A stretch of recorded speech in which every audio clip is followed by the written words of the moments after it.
Alright, hey guys, how's it going? This is Blake from Matt Kiteboarding here. It's a little bit of a crazy time in the world, but we're back at it. Just had a recent injury that I'm recovering from, so I'm still not able to kite, but I can finish the series for you and then we're working on the next one. So down here in Key West, Florida, just wrapping up the transition playlist. And today what we're going to be getting into is a Darkslide Kiteloop transition. So Darkslide is one of the most popular tricks in kiteboarding. We're going to add a kite loop to that and make it go the other way. So let's get to it.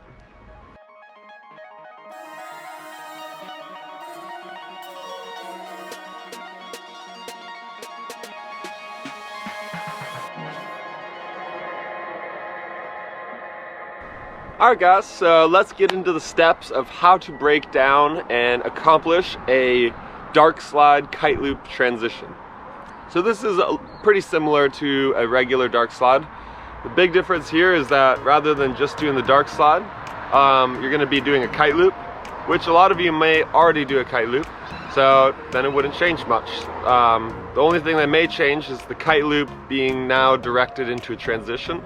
This is a transition playlist, so every trick in here is going to be going one way and then going back the other way. The prerequisites for this trick are, one, you obviously want to be able to do a Darkslide before you try and do a Darkslide kite loop transition.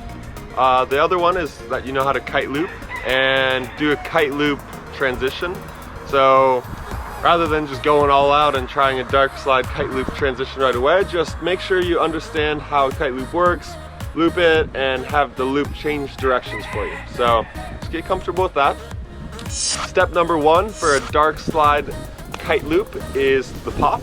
And the reason pop is so important for a Darkslide, as you know, is if you've done a Darkslide before, you know you can over pop and then you just don't even touch the water, under pop and you can fall and catch your edge on the water. So the key to the pop here is just to do a really light pop, because if you pop too high, then you're gonna have to be above the water, and to get your board down close where you can slide it through. So you're just gonna push down, pop that board up just a little bit off the water, so that then you can drag your toes and then slice it through the water like you do for your Darkslide. So step number one's pretty simple, just a light pop. And as you pop, you're not popping up, you're just popping with the board. So that's another thing with the Darkslide, is you're not really popping and like throwing your body and trying to get the height that you usually do. What you're doing here is you're just popping with your feet, and then you're actually bringing your shoulders down and engaging that Darkslide. So step number two is that you want to angle your feet, and prerequisite being Darkslide, you probably already know how to do this, but that's one of the more important things in a Darkslide, is really angling your feet down. So angling your feet down, pointing your toes, lifting up with your heels, and really just engaging that foot muscle, just so that you can then point your board down and get it in the positions that's the blade cutting through the water. So that's the secret to Darkslide, is really just the light pop and then engaging your toes so that you get a nice, clean, smooth slice through the water, rather than the board hitting the water, catching, and then pulling you over your face. So that's one of the most common things with the Darkslide, is catching your edge. Your ankles are too locked up, too tight. The board catches the water and then you go down on your face. So just really try and bring that front knee to your chest, kind of your front leg. Point your toes down, and with both of your feet, just point them down, lift up on the heels, and just really lock them in so that can slice nice and clean through the water in a smooth Darkslide. So yeah, I just want to note that in these videos, I'm not doing the Darkslide real low, with my shoulders down and low to the water.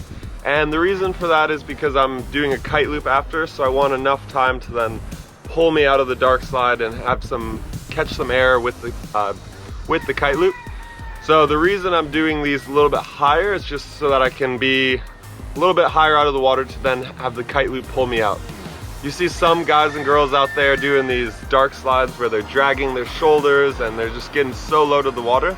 And I'm sure you guys can do those as well. So if you can do that, great. But for the kite loop transition, I'd recommend just getting a little bit higher above the water, because that keeps you higher up and ready to like jump out of the Darkslide.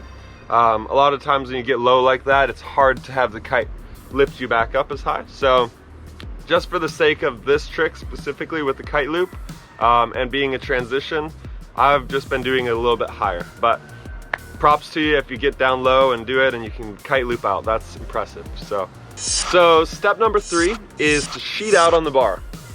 The reason you want to sheet out is sheeting out slows down the time the kite moves across the window. So if you have the bar pulled in and you're sending it out, the kite is actually going to be catching more of the wind and pulling you downwind. Whereas if you sheet out, it'll open the kite and keep it floating above you. So the key to doing it is just getting that pop right as you're initiating the dark slide. And then when you're actually sliding through the dark slide, if you sheet out and you keep the kite parked there, it'll just keep pulling you with power. Whereas if you pull in on the bar and have it all the way in as you're doing your dark slide, it's just gonna rip you downwind. So sheeting out is like your parachute, and it's what lifts you and catches you as you're landing, and also gives you lift throughout your tricks.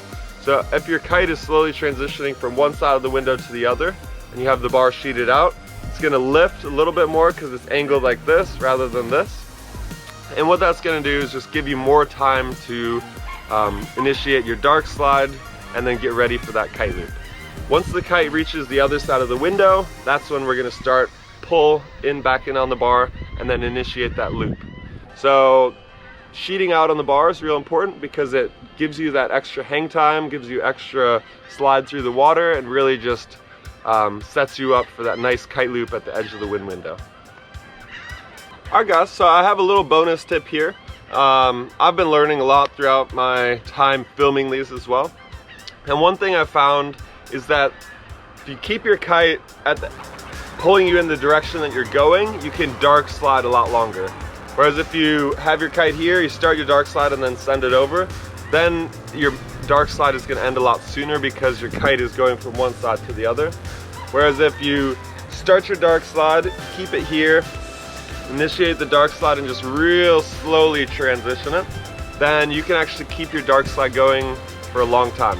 So I'm no professional dark slider. I'm still working on it and perfecting my skills, but I have had some nice long dark slides in my day, and I'll tell you what, if you just keep it at the edge of the window, you can slide a lot longer, especially if you have a foil kite. And then after that, once you feel like you need to stop, then you send it to the other edge of the window, and then you can loop it out once it gets over there. So that's just a little bonus tip, is that if you want to do a longer dark slide, just keep it parked there, and you can keep it moving just a little bit to pull you into it. Once you're ready to stop, then you send it to the other side. So just a little bonus tip for you. Step number 4 is kite loop. So now you've initiated your pop, you've done the dark slide, and you transition the kite with the bar sheeted out to the other side of the window.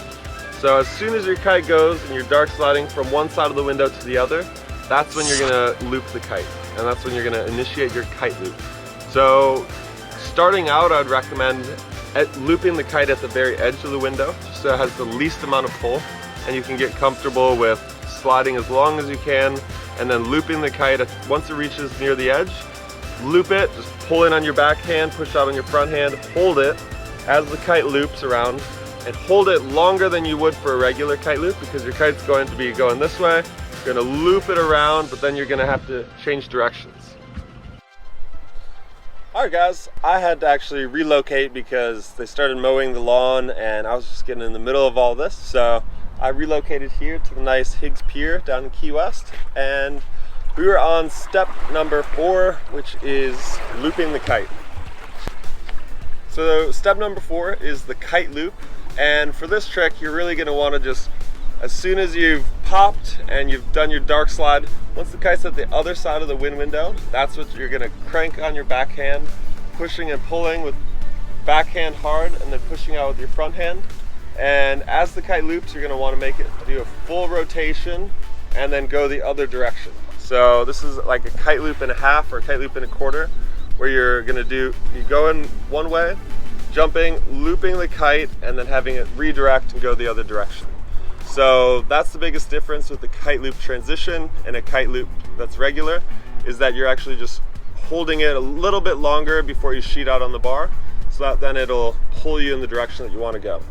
Now this is a transition playlist, so all of these tricks are going to be involving transitions. So for any of these kite loop variations, that's what you need to know, just to keep pulling on your backhand and hold it until the kite goes the other direction.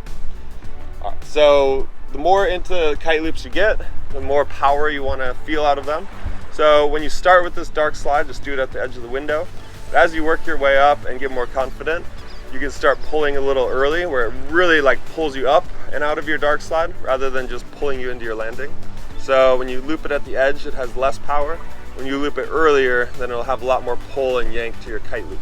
So that's another fun variation, is just really doing full powered Darkslide kite loops. Step number 5, the last one here, is that you want to land flat and downwind. This is a step for almost every trick, because that's the most important thing of like landing the trick, is being able to land it properly. And if you land on an edge, or you're leaning back or leaning forward, the biggest thing is never be on an edge. Just point your board straight downwind, land flat with all of your weight over top of it, absorb that impact, and then ride downwind, and then just carve up and ride away.